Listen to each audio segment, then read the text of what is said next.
Yuk.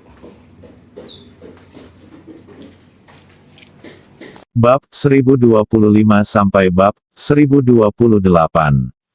Namun kini Yuksuguan begitu berkuasa, namun ia tidak pernah mengambil tindakan terhadap dirinya sendiri, yang menunjukkan bahwa Yuksuguan masih mengakui keberadaan dirinya sebagai presiden di alam bawah sadarnya. Adapun memukul wakil presiden dengan serius, 9 dari 10, pihak lain hanya ingin menakuti monyet. Dia diperingatkan dari samping untuk tidak menjadi musuh Yuksuguan. Menjernihkan pikiranku, Li Fugui menjadi penasaran. Menurut kekuatan Yuksuguan, mustahil keluarga Gong yang ada di kota Honghe. Terlebih lagi, semakin mustahil bagi Yuksuguan untuk melakukan hal-hal yang tidak tahu malu seperti mengutuk orang. Namun perkataan wanita berbaju merah pagi ini telah menegaskan fakta bahwa Yuksuguan telah mengutuk keluarga Gongyang. Apakah ini berarti keluarga Gongyang cukup kuat untuk menyaingi kuil Yuksu? Tapi begitu ide itu muncul, Li Fugui tidak bisa menahan tawa diam-diam. Jika keluarga Gongyang benar-benar memiliki kekuatan Yuksuguan, Gongyang Lina tidak akan dibawa ke Gunung Yuksu olehnya. Diperkirakan keluarga Gongyang akan memukulinya sampai mati begitu dia mengambil tindakan. Pikiran-pikiran ini terlintas di benak saya.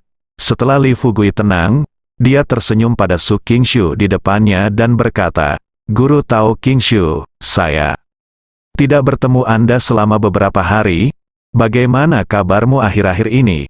Li Fugui berkata setengah bercanda, "Saudaraku, mengapa kamu mandi dan berganti pakaian saat bertemu dengan guru kuilmu? Mungkinkah guru kuilmu bisa menjadi gadis kecil yang cantik biarawati Tao yang menyukai saya? Apakah Anda ingin membantu saya pindah agama?" Dengan senyuman di bibirnya, Su Qingshu mendekati telinga Li Fugui, merendahkan suaranya dan berkata, "Tuan Li, tolong bicara dalam bahasa suara rendah, ini kuil Yuksu." Dihadapkan pada peringatan baik Su Qingshu, Li Fugui menerimanya dengan senang hati dan berkata sambil tersenyum santai, "Haha, terima kasih saudara telah mengingatkanku. Di sini, kebetulan ada sebotol cairan spiritual di sini, anggap saja itu hadiah pertemuan untukmu." Dengan itu, Li Fugui mengeluarkan cairan spiritual yang dibawanya. Satu botol diserahkan kepada Su Qingshu. Saya pikir Su Qingshu akan tersenyum gembira setelah melihat cairan spiritual. Namun dia tidak menyangka anak ini mendapatkan cairan spiritual tersebut. Dia hanya melihatnya sambil tersenyum, lalu menyerahkannya kepada kakak laki-laki di belakangnya. "Ini dia. Kenapa kamu tidak segera berterima kasih kepada Tuan Li?" Pendeta Tao kecil yang mengambil cairan spiritual itu benar-benar menunjukkan wajahnya. Dia memiliki penampilan yang sama dengan Su Qingshu, dengan sedikit rasa jijik di matanya. Setelah melirik cairan spiritual, karena kesopanan, dia hanya tersenyum dan berkata, "Terima kasih, Tuan Li." Hanya, setelah mengatakan ini, pendeta Tao kecil itu dengan santai melemparkan botol berisi cairan spiritual kepada anak kucing yang sedang berjongkok di bawah dinding untuk menangkap tikus. Melihat situasi ini, Li Fugui merasa sedikit tidak senang. Jika cairan spiritual ini diberikan kepada siapapun di kota Jiangnan, siapapun yang mengetahui efeknya akan sangat gembira dan bersyukur. Namun ketika mereka sampai di kuil Yuksu, di mata para pendeta Tao kecil ini, mereka seperti sampah. Meskipun hatinya sedikit tidak bahagia, Li Fugui memperkuat keyakinannya bahwa dia bisa bertahan hidup. Dengan sedikit senyum di wajahnya, dia memandangi pendeta Tao kecil di depannya dan bercanda sambil tersenyum, "Saya tidak melakukannya. Berharap semua orang benar. Saya sangat meremehkan cairan spiritual ini. Jika saya tahu, saya seharusnya tidak mengeluarkan hal semacam ini untuk mempermalukan orang." Su Qingshu melambaikan tangannya dan berkata sambil tersenyum, "Tuan Li mungkin salah paham. Kami di kuil Yuksu memiliki cairan spiritual kami sendiri. Cairan? Betapapun bagusnya, cairan spiritual yang dimurnikan oleh keluarga lain tidak dapat digunakan oleh kami para murid kuil Yuksu. jadi saya minta maaf. Li Fugui tidak berbicara omong kosong tentang masalah ini. Di bawah kepemimpinan Su Qingshu, kami datang jauh-jauh ke ruang puasa. Baru saja masuk ke pintu, kemudian dia melihat 7 atau 8 biarawati Tao kecil yang muda dan cantik berdiri di depannya. Semua biarawati Tao ini rambutnya diikat di sanggul dan mengenakan jubah Tao abu-abu. Meskipun wajah mereka tidak mengenakan pakaian apapun, itu sudah cukup untuk mengatakan bahwa mereka semua cantik. Li Fugui tidak bisa menahan diri untuk tidak melihat lagi, lalu menoleh ke Su Qingshu dan berkata sambil tersenyum, "Saudaraku, apakah kamu masih membutuhkan orang? Ini adalah tanah yang diberkati, membuatku ingin segera pindah agama." Li Fugui mengucapkan kata-kata ini ketika mereka mendarat. Mereka melihat sedikit kehangatan dan kemarahan terpancar di wajah para biarawati Tao kecil di depan mereka. Su Qingshu bahkan menunjukkan ekspresi tak berdaya di wajahnya. Dia hanya tersenyum canggung dan berbisik kepada Li Fugui, "Tuan Li, sebaiknya Anda duduk dulu dan bersiap untuk makan." Gongyang Lina benar-benar yakin. 6. Tapi saya belum pernah melihat Li Fugui seperti ini. Tidak peduli apa yang terjadi di luar, tapi sekarang mereka datang ke kuil Renyuksu untuk berbicara omong kosong. Jika mereka benar-benar menyinggung pihak lain dengan sepatah kata pun dan pihak lain mengambil tindakan, mereka akan benar-benar mempertaruhkan nyawa mereka di sini. Sambil berpikir seperti ini, untuk menghindari hal ini terjadi, Gongyang Lina buru-buru mendekati Li Fugui. Dengan lembut menarik lengan baju Li Fugui, dan merendahkan suaranya dan berkata, "Fugui, tolong berhenti mengucapkan beberapa patah kata. Lagi pula, kami datang ke sini untuk menemui guru kuil, tidak bertengkar dengan orang lain." Li Fugui hanya tersenyum tidak setuju. Dia lebih tahu daripada Gongyang Lina apa yang dia lakukan di sini. Di permukaan, sepertinya dia tidak tahu apa-apa, namun nyatanya, setiap kali Li Fugui mencoba, dia bersiap untuk kelangsungan hidupnya sendiri. Terutama ketika dia pertama kali bertemu Su Qingshu dan bertanya apakah penguasa kuil Yuksu adalah seorang wanita muda, dia dengan jelas menggunakan kekuatan pikirannya untuk merasakan pikiran batin Su Qingshu. Niscaya, pemilik kuil Yuksu ini benar-benar seorang wanita. Setelah mengetahui situasi ini, Li Fugui merasa tidak nyaman. Coba pikirkan, bagaimana jika gadis ini benar-benar wanita berbaju merah yang dia lihat pagi ini? Dia berbicara tentang menjalankan kereta di belakang gunung, tapi sekarang dia tiba-tiba berubah. Jika dia menjadi pria yang rendah hati, bukankah itu akan memberitahu wanita berbaju merah bahwa semua yang dia lakukan sekarang hanyalah akting? Anda tahu, tidak peduli dengan siapa Anda bekerja sama, kesetiaan selalu diutamakan. Selain kesetiaan, tidak ada hal lain yang lebih penting. Selain itu, dengan kata lain, meskipun wanita berbaju merah itu bukan pemilik kuil, dia tetap menjadi anggota kuil Tao. Sulit untuk menjamin bahwa wanita berbaju merah tidak akan memberitahu orang lain tentang berbagai tindakannya pagi ini. Oleh karena itu, di hadapan semua orang, dia mungkin juga memberi mereka ilusi alam seperti yang dia lakukan di depan wanita berbaju merah di pagi hari.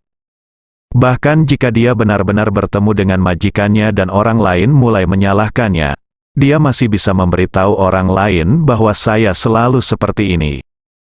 Tentu saja Li Fugui tidak akan mengatakan apa yang dia pikirkan di depan murid Yuksu Guan. Dihadapkan pada bujukan Gongyang Lina, dia hanya tersenyum lembut dan berkata tidak setuju. "Ada apa? Aku selalu seperti ini. Bukannya kamu tidak tahu? Lagi pula, ini adalah kuil Tao, dan yang mereka perhatikan adalah Taoisme.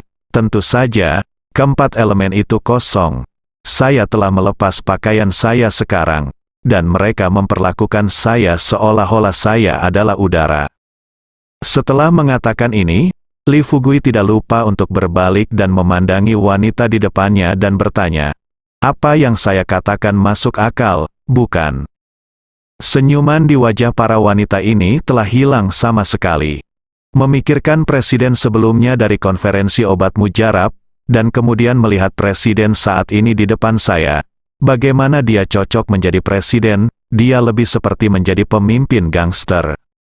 Su Qingshu memaksakan senyum tipis di wajahnya, dan berkata kepada Li Fugui dengan sedikit ketidakberdayaan, "Tuan Li, sebaiknya Anda duduk dan bersiap untuk makan dulu. Setelah makan, Anda harus mandi dan berganti pakaian. Pada jam 3 sore, saya akan membawa Anda menemui pemilik kuil." Setelah mengatakan itu, Su Qingshu sepertinya tidak ingin tinggal di sini selama 1 menit lagi. Dia berbalik dan berkata kepada Gongyang Lina, "Nona Gongyang, Anda dapat mengikuti saya ke ruang tamu untuk beristirahat sampai Tuan Li bertemu dengan Anda. Pelindung kami, Anda dapat turun gunung bersamanya ketika waktunya tiba." Gongyang Lina tidak mau untuk dipisahkan dari Li Fugui. Bukan karena dia sangat mencintai Li Fugui. Kuncinya adalah dia mengetahui identitasnya dengan baik. Para tetua keluarga telah berulang kali memperingatkan bahwa keturunan keluarga Gongyang tidak boleh datang ke Gunung Yuksu. Tapi saya melanggar aturan ini hari ini. Jika dia keluar dari kamar, luput dari pandangan Li Fugui, dan diculik oleh orang-orang dari Yuksuguan, menggunakan ini sebagai artikel untuk memaksa keluarga mereka melakukan hal-hal yang tidak ingin dan tidak bisa mereka lakukan, maka dia akan melakukannya. Jadilah Gongyang pendosa abadi dalam keluarga. "Maaf, aku harus tinggal bersama Fugui," kata Gongyang Lina sambil meraih kerah Li Fugui. Li Fugui juga tersenyum tipis saat ini dan berkata, "Saudaraku, biarkan dia tinggal, dia adalah wanitaku sekarang. Aku khawatir kamu akan membawanya pergi dan memakannya. Selain itu, aku tidak ingin mandi nanti. Apakah Anda ingin berganti pakaian? Anda tidak bisa membiarkan wanita muda ini membersihkan saya, kan?" Su Qingshu terkekeh dan berkata, "Tuan Li, tolong jangan mempermalukan saya. Aturan adalah aturannya. Di selain itu, ketika kamu mandi dan berganti pakaian, mereka secara alami akan melayanimu." Li Fugui melirik biarawati Tao kecil yang cantik ini, dan kemudian buru-buru melambaikan tangannya, "Tidak, tidak, kamu tidak bisa mengujiku seperti ini. Apa yang aku bisa, yang paling tidak aku tahan adalah ujian dari wanita cantik. Kamu membiarkan mereka memberiku mandi. Bukankah ini memaksaku untuk melakukan kesalahan? Selain itu, aku adalah seorang pria muda dengan temperamen yang kuat. Di depan wanita cantik ini, bukan belum lagi mandi dan berganti pakaian.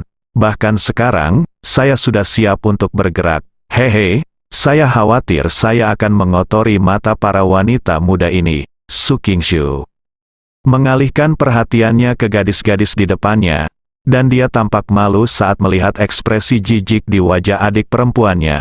Berkata, "Tuan Li, kamu, ayo lakukan ini, biarkan Nona Gongyang menemanimu makan di sini dulu. Aku akan pergi dan berbicara dengan para tetua terlebih dahulu. Jika para tetua setuju, maka biarkan Nona Gongyang memandikanmu, ganti pakaian." Setelah mendengar ini, Li Fugui dengan cepat mengucapkan terima kasih. Ketika Su Qingshu keluar, Li Fugui memandangi biarawati Tao kecil yang cantik di sebelahnya dan berkata sambil tersenyum, "Jangan berdiri di sini. Ayo makan sesuatu dengan cepat. Sekarang sudah larut, dan saya masih ingin menyelesaikan makan dengan cepat dan mandilah. Ganti pakaianmu dan temui guru kuilmu." Para biarawati muda Tao mulai menyajikan hidangan tanpa mengucapkan sepatah kata pun dan dengan wajah gelap. Namun, saat makanan disajikan, mata Li Fugui berbinar saat melihat makanan di depannya. Total ada 6 piring makan, termasuk ginseng berumur 1000 tahun, Polygonum multiflorum berumur 10.000 tahun, Ganoderma lucidum berumur 1000 tahun, ditambah Cordyceps sinensis, teratai salju, dan sup terakhir, yang juga serius, darah tanduk rusa. Mata Li Fugui melebar dan mulutnya setengah terbuka, tapi dia tidak mengucapkan sepatah kata pun untuk waktu yang lama. Gongyang Lina bertanya dengan tidak percaya, "Maaf, apakah ini makanan yang Anda berikan kepada para tamu? Jika Anda memakannya, Apakah Anda tidak takut orang akan terbunuh di tempat? Menghadapi pertanyaan itu, gadis-gadis ini berdiri di samping tanpa mengucapkan sepatah kata pun, hanya memandang Li Fugui dengan serius. Li Fugui sedikit mengernyit, dengan senyum pahit di wajahnya. Bukannya dia tidak berani makan, kuncinya adalah setelah memakannya, dia takut kehilangan kendali dan melakukan kesalahan. Melihat wanita-wanita ini, dia mencoba menggunakan kekuatan pikirannya untuk melihat ke dalam pikiran orang lain. Tetapi yang menjengkelkan adalah hal terakhir yang dia dengar adalah gadis-gadis ini diam-diam melafalkan Tao Te Ching. Tao bisa jadi Tao, sangat Tao, bisa terkenal, sangat terkenal. Li Fugui hampir pingsan, meskipun dia merasa orang-orang ini mempermainkannya, dia tidak dapat menemukan bukti apapun untuk sementara waktu. Gongyang Lina memandang Li Fugui dengan tatapan khawatir. Melihat Li Fugui mengambil sumpit, dia buru-buru bertanya, "Fugui, apakah kamu benar-benar berencana untuk makan?" Li Fugui sedikit mengangkat sudut mulutnya, dengan senyum cerah di wajahnya. Dan berbalik untuk memakannya. Matanya tertuju pada gadis-gadis ini, dan dia berkata dengan senyum santai, "Makan? Apa yang kamu takutkan? Lagi pula, mereka akan membantuku mandi dan berganti pakaian nanti, dan mereka tidak malu. Mereka secara khusus memberi saya ramuan kuat ini untuk membantu saya. Saya mimisan? Apa yang membuat saya malu? Jangan khawatir. Dalam kasus terburuk saya akan membawa gangster itu sampai akhir." Gongyang Lina tidak tahu apa untuk mengatakan. Sejenak, dia hanya tersipu dan berdiri diam di samping Li Fugui. Li Fugui mengatakan ini, tapi dia berpikir dalam hatinya bahwa Yuxu sepertinya ingin memberitahunya bahwa meskipun kami tidak memiliki industri ramuanmu, kami masih memiliki banyak ramuan di tangan kami. Setelah menebak pikiran pihak lain, Li Fugui langsung meneguknya, berpikir dalam hati, "Bukankah kamu memiliki banyak sumber obat mujarab? Lalu aku ingin melihat seberapa banyak yang bisa kamu miliki di tanganmu." Meskipun pohon induk Black Spirit di tubuhnya masih tidak aktif, benda ini dapat menyerap kelebihan vitalitas di tubuhnya meskipun dia sedang tidur. Paling buruk, ketika ada kelebihan energi, berikan sebagian kepada ibu Black Spirit. Kuan pasti menggunakan ramuan dari Yuxu Guan untuk menyuburkan pohon induk Black Spirit di tubuhnya. Setelah ide ini muncul di benaknya, Li Fugui meminum semua ramuan di atas meja dalam waktu kurang dari setengah cangkir teh. Setelah makan, dia tidak lupa untuk berbalik dan tersenyum pada biarawati Tao kecil yang cantik ini dan berkata, "Bagaimana? Apakah masih ada lagi? Kalian tidak pandai dalam keramah tamahan. Karena paling tidak kalian sedang menjamu tamu. Kalau begitu kita harus membiarkan perut para tamu kenyang, kan?" Sampai saat itu, para biarawati Tao ini baru saja melihat ekspresi terkejut di mata mereka. Sebagian besar tamu yang datang ke kuil Yuxu di masa lalu hanya meminum beberapa teguk ramuan ini ketika mereka melihatnya, tetapi tidak satu pun dari mereka yang benar-benar menghabiskan ramuan tersebut. Namun anak di depannya ini tidak takut dimakan sampai mati. Ia justru berhasil menghilangkan begitu banyak ramuan dalam satu tarikan napas. "Setelah makan, saya masih bisa meminta lebih banyak dari mereka. Kurangnya rasa takut akan kematian benar-benar mengganggu ritme mereka." Beberapa biarawati Tao saling memandang dengan bingung. Setelah beberapa detik, salah satu dari mereka berdiri dan berjalan menuju pintu tanpa mengucapkan sepatah kata pun. Li Fugui mengedarkan vitalitas dalam tubuhnya, dengan cepat mencerna dan menguraikan ramuan di tubuhnya, dan kemudian mengirimkan kelebihan vitalitas tersebut secara terus-menerus ke pohon induk Black Spirit di tubuhnya. Perasaan luar biasa ini sangat nyaman. Gongyang Lina memandang Li Fugui dengan prihatin sebagai seorang pejuang kuno. Gongyang Lina tahu betul apa efek meminum obat mujarab dalam dosis besar terhadap manusia. "Fugui, kamu baik-baik saja, kamu tidak bisa makan seperti ini. Dengan begitu banyak ramuan, kamu..." Sebelum Gongyang Lina selesai berbicara, Li Fugui terkekeh dan berkata, "Tidak apa-apa, lihat aku sekarang, hidup dan kuat. Apakah ada tanda-tanda ketidaknyamanan? Belum lagi beberapa ini.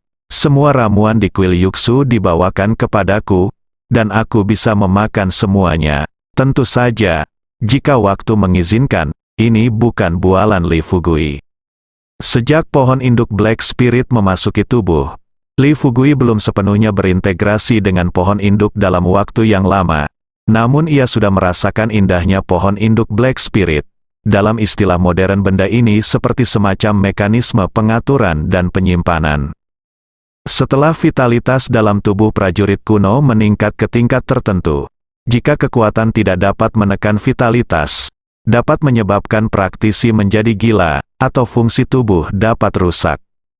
Ketika vitalitas tidak mencukupi, pohon induk Black Spirit akan terus menyerap vitalitas dari inangnya untuk tumbuh, menyebabkan vitalitas inang semakin berkurang dan menjadi semakin lemah. Misalnya Lu Qing, pohon induk Black Spirit pernah ada di dalam tubuh Lu Qing sebelumnya. Karena Lu Qing lemah dan vitalitas dalam tubuhnya tidak dapat memenuhi kebutuhan pertumbuhan pohon induk Black Spirit, Lu Qing menjadi tidak sehat. Tapi Li Fugui berbeda. Dia memiliki banyak ramuan dan cairan yang dapat memulihkan vitalitasnya kapan saja. Ketika kecepatan kultivasi tidak dapat mengimbangi laju pertumbuhan vitalitas, maka dia dapat mentransfer kelebihan vitalitas dalam tubuhnya ke pohon induk Black Spirit, dan bila perlu, sesuaikan vitalitas di pohon induk Black Spirit untuk digunakan sendiri. Siklus ini terus berlanjut, dan seiring berjalannya waktu, ketika keduanya benar-benar bergabung menjadi satu, kekuatannya akan menjadi master serius dari 8 pil emas ke atas, dan dia tidak lagi menjadi lawannya. Saya berpikir dengan sangat bahagia dalam pikiran saya. Li Fugui terus berkata sambil tersenyum. Sepertinya meremehkan, setelah meminum ramuan ini, hal yang paling mungkin adalah pergi ke kamar mandi beberapa kali lagi. Adapun khasiatnya, haha, bagi saya, tidak ada bedanya dengan makan jelly bean, Gong. Yang Lina hanya merasa luar biasa. Tapi melihat ekspresi santai di wajah Li Fugui, dia tahu bahwa anak laki-laki ini tidak berbohong, dan kemungkinan besar apa yang dia katakan itu benar. Segera, Su Qingshu memasuki pintu bersama biarawati Tao yang baru saja pergi. Ketika pertama kali tiba di rumah, Su Qingshu melihat ke meja kosong dan merasa aneh. Li Fugui berkata sambil tersenyum, "Saudaraku, aku bilang kamu sedikit tidak etis. Lagi pula, kamu juga sekte tersembunyi, dan keramah tamahanmu tidak sebaik sesama penduduk desa di desa Xiaoxi. Berikut beberapa ramuannya. Tidak cukup bagiku untuk menyumbat sela-sela gigiku, jadi kamu bisa memberiku 10 masing-masing lagi sesuai dengan jumlah ramuan yang baru saja kamu berikan padaku." Pikiran Su Qingshu berdengung. Meskipun mereka memiliki banyak ramuan jade suguan, jumlahnya tidak terlalu banyak sehingga terbuang sia-sia seperti ini. Begitu pikirannya berbalik, Su Qingshu tersenyum pada Li Fugui dan berkata, "Tuan Li, ini adalah standar keramah tamahan kami di Yuksuguan. Tidak ada lagi. Baiklah, sebaiknya Anda segera mandi dan berganti pakaian. Kami tidak punya waktu, ini masih pagi. Selain itu, saya baru saja meminta izin kepada keempat tetua kita. Tampaknya Nona Gongyang tidak bisa lagi tinggal di sini. Juga, Anda dapat yakin tentang keselamatan Nona Gongyang. Sejak itu kami telah memberikan izin dia pasti tidak akan menyakitinya ketika dia memasuki gerbang gunung. Selama Anda bisa melewati persetujuan dari tetua kami dan guru kuil, Anda dapat langsung membawa Nona Gongyang turun saat Anda turun gunung. Mundur 10.000 langkah. Tidak masalah meskipun kamu tidak bisa lewat, kamu tidak bisa turun gunung, kami akan mengirim Nona Gongyang kembali dengan selamat." Sebelum Li Fugui dapat berbicara, Gongyang Lina terlihat gelisah dan berkata dengan tergesa-gesa, "Tidak, aku harus bersamanya. Terutama kalian, jangan gunakan kekuatanmu untuk menindas orang lain. Sudah kubilang, bibiku adalah orangnya Li Fugui. Kamu tidak ingin memisahkan aku darinya, ayo." Dalam keputusasaan, Gongyang Lina sekali lagi melupakan apa yang dikatakan Li Fugui padanya. Dia sekali lagi berubah menjadi mesin tik dan menyalakan mode keluaran. Senyuman tak berdaya muncul di wajah Li Fugui, dan dia berbisik kepada Gongyang Lina, "Xiao Na, bicaralah dengan baik, dan jangan bicara omong kosong di kuil Tao. Ini dapat dengan mudah membuat orang tidak bahagia." Su Qingshu menatap wajahnya. Dengan sambil tersenyum, dia berkata dengan tidak setuju, "Tidak apa-apa, Nona Gongyang memiliki temperamen yang manis, kami telah mendengarnya sebelumnya." Li Fugui mengangguk, terus tersenyum pada Gongyang Lina dan berkata, "Xiao Na, kamu bisa ikuti saja mereka. Don, jangan khawatir, aku akan datang kepadamu setelah aku menyelesaikan pekerjaanku dan membawamu turun gunung bersamaku." Li Fugui relatif lega dengan keselamatan Gongyang Lina. Dia tahu, dengan kekuatan Yuksuguan, jika dia benar-benar berencana membunuh Gongyang Lina, orang-orang ini pasti sudah melakukannya sejak lama, dan tidak mungkin mereka bisa menunggu sampai sekarang.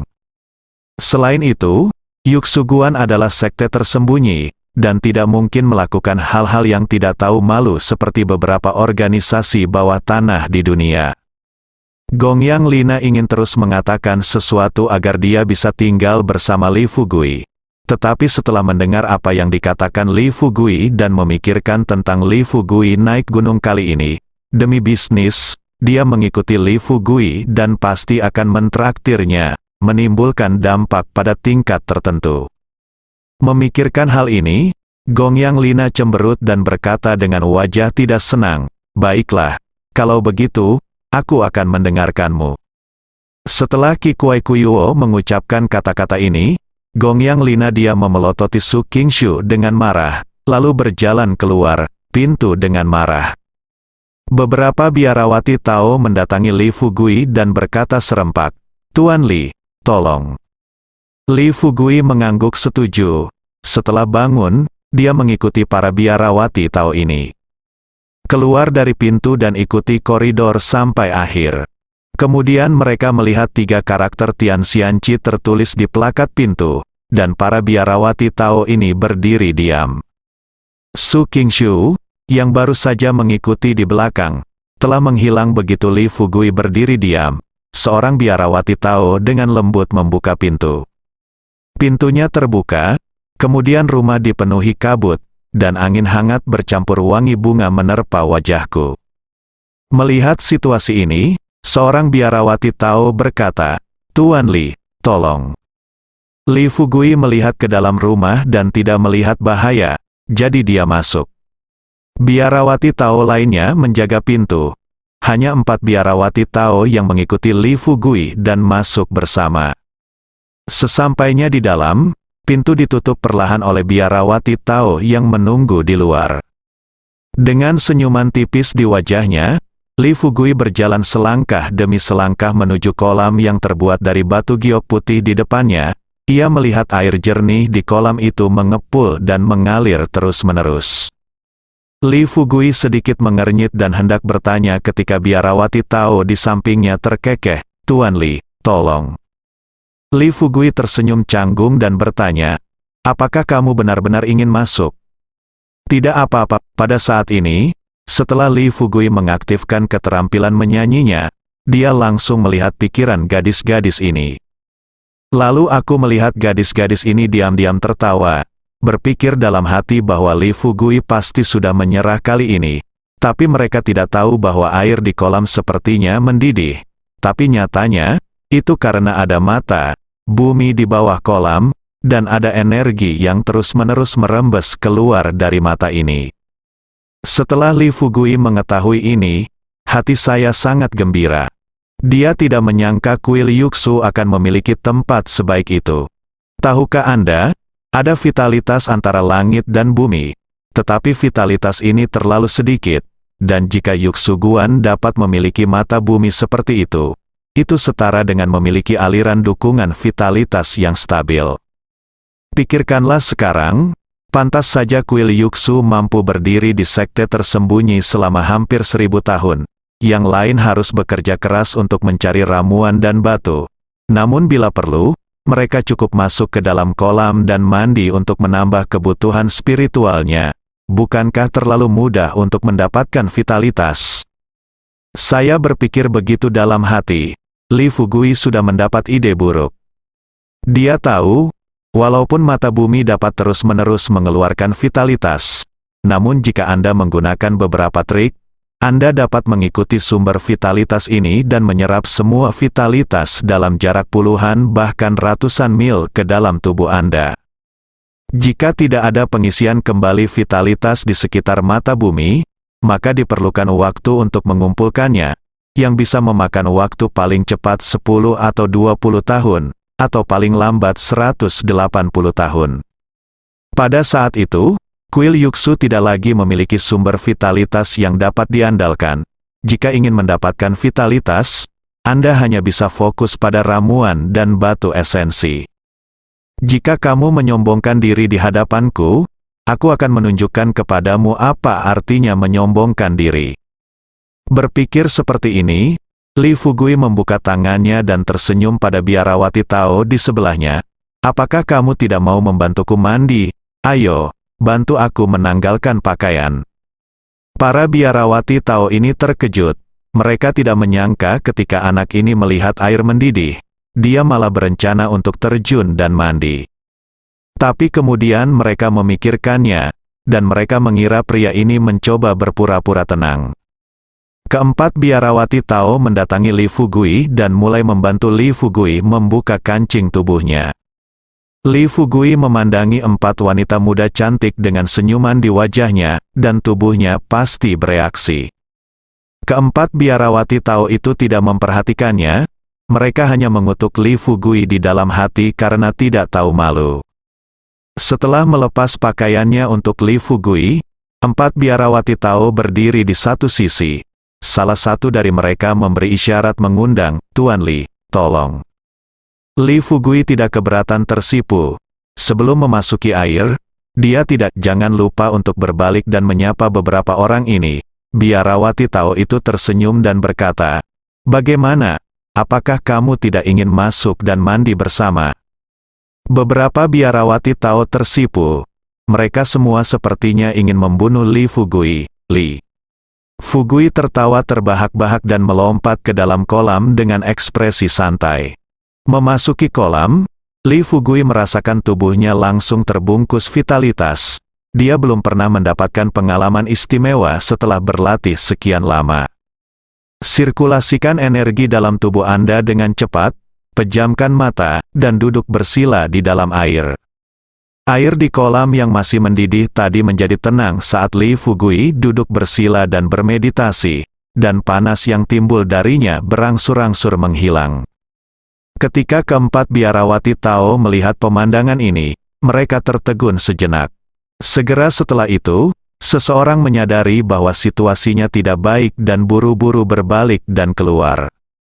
Begitu dia tiba di depan pintu, seorang biarawati Tao berjubah ungu yang berusia 47 atau 78 tahun tetapi sangat terawat berjalan ke arahnya. Sebelum dia dapat mencapai biarawati muda Tao, penganut Tao berjubah ungu biarawati itu mengerutkan kening dan bertanya, "Apa yang terjadi? Mengapa energi spiritual di sekitar kuil Yuxu kami tiba-tiba melemah, biarawati?" Muda Tao itu tampak panik dan buru-buru menjelaskan, "Guru, sesuai dengan keinginan Anda dan sesepuh, kami membawa Li Fugui ke kolam Tianxian, tetapi orang ini memasuki kolam. Kemudian, dia benar-benar duduk bersila di kolam dan mulai berlatih, dan vitalitas di kolam tampaknya semakin lemah." Biarawati Tao berjubah ungu itu terkejut, dalam kepanikan, dia tidak peduli apakah ini sesuai dengan aturan, dan melangkah ke rumah meteor. Masuk, ketika dia melihat situasi di kolam, dia segera menjadi pucat dan buru-buru berteriak, "Kamu bajingan, cepat keluar dari kolam."